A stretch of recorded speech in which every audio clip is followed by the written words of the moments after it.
کو بھیجا۔ اللہ کا یہ دستور ہے کہ اللہ کسی کے اوپر ظلم نہیں کرتا ہے، اور جب تک جس تک ہدایت نہ پہنچ جائے اس کو عذاب تک بھی نہیں دیتا ہے۔ میرے پیارے ساتھیوں، ہر زمانے اور ہر دور کے اندر نبیوں کو، رشیوں کو بھیجا، لیکن ہاں نبی اکرم جناب محمد رسول اللہ صلی اللہ علیہ وسلم سے پہلے جتنے بھی رسول آئے، جتنے بھی نبی آئے، جتنے بھی رشی منی آئے، جتنے بھی پیغمبر آئے، وہ ایک قوم کے لیے آئے، ایک بستی کے لیے آئے، ایک قبیلہ کے لیے آئے، ایک خاص جگہ کے لیے آئے۔ لیکن جب جناب محمد رسول اللہ دنیا کے اندر آئے، جب نبی اکرم جناب محمد رسول اللہ کو دنیا کے اندر بھیجا گیا، تو آپ پوری منشیہ کے لیے، پوری جہان کے لیے، پوری جگت کے لیے، پوری دنیا اور پوری کائنات کے لیے رسول پیغمبر بنا کر کے بھیجے گئے۔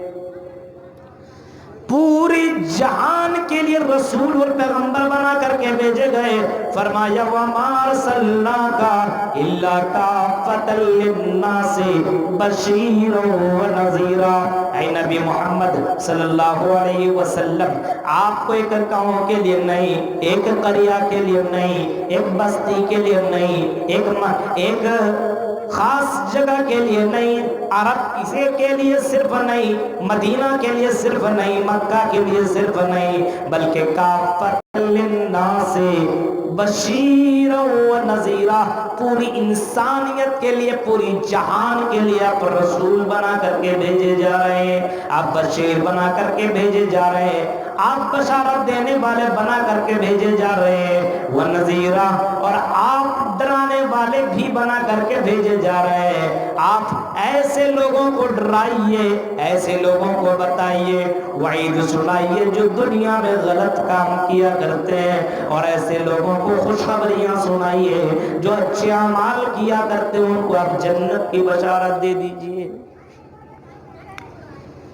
نبی اکرم سے پہلے عیسیٰ آئے، موسیٰ آئے، ابراہیم آئے، اور نہ جانے کون کون رسول آئے، لگ بھگ 1,24,000 تک آئے، لگ بھگ 1,00,000 سے زائد نبی اور رسول آئے۔ سب نے یہی کہا کہ لاسٹ نبی آئیں گے، سب نے یہی کہا کہ لاسٹ پیغمبر آئیں گے، سب نے یہی کہا کہ لاسٹ رشی منی آئیں گے، لاسٹ رسول آئیں گے جو اس دنیا کا شہزادہ کہلائیں گے۔ اس دنیا کے اندر جب وہ آئیں گے تو وہ خاتم النبیین ہوں گے، اور اس کے بعد کوئی نبی، کوئی رسول، کوئی پیغمبر دنیا کے اندر آئے گا نہیں۔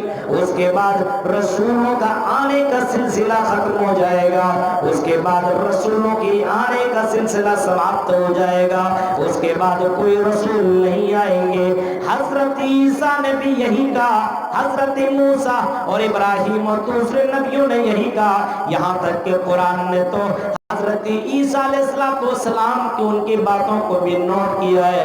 وَإِذْ قَالَ عِيسَى ابْنُ مَرْيَمَ يَا بَنِي إِسْرَائِيلَ إِنِّي رَسُولُ اللَّهِ إِلَيْكُمْ مُصَدِّقًا لِمَا بَيْنَ يَدَيَّ مِنَ التَّوْرَاةِ وَمُبَشِّرًا بِرَسُولٍ يَأْتِي مِن بَعْدِي اسْمُهُ أَحْمَدُ۔ حضرت عیسیٰ علیہ السلام نے تو اتنا تک کہا کہ میرے بعد ایک رسول، ایک پیغمبر آنے والا ہے، میں اس کی خوشخبری میں تمہیں سنا رہا ہوں، اس کی میں شب سماچار میں تمہیں سنا رہا ہوں، اس کی بشارتیں دے کر کے میں جا رہا ہوں۔ آئی دنیا کے لوگوں سنو، میرے بعد ایک رسول آئے گا، میرے بعد ایک پیغمبر آئے گا، میرے بعد ایک نبی آئے گا، اسمہ احمد، اس کا نام احمد ہوگا۔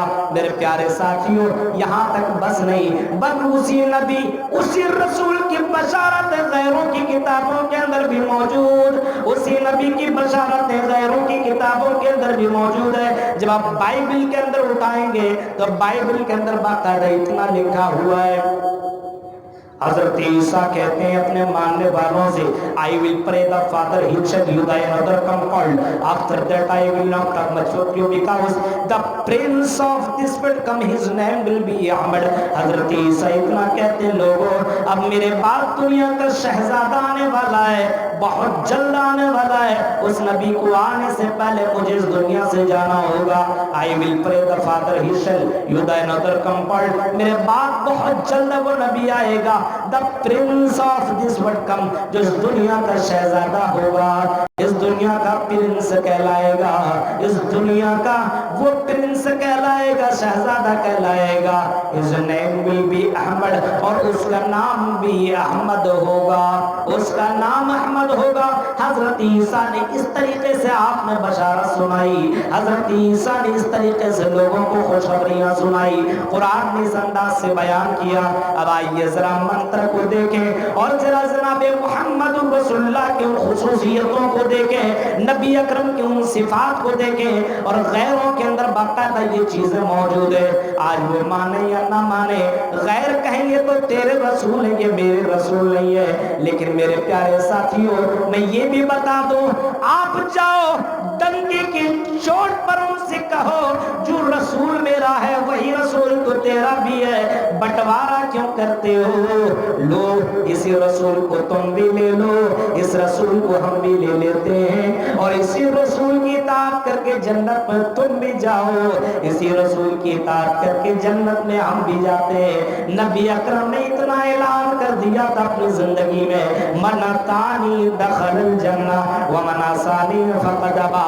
آپ نے اعلان کر دیا تھا لوگوں, من اطاعنی دخل الجنہ, جو میری اطاعت کرے گا وہ جنت کے اندر داخل ہوگا, ومن عصانی فقد ابی, اور جو میری نافرمانی کرے گا وہ جہنم کے اندر داخل ہوگا.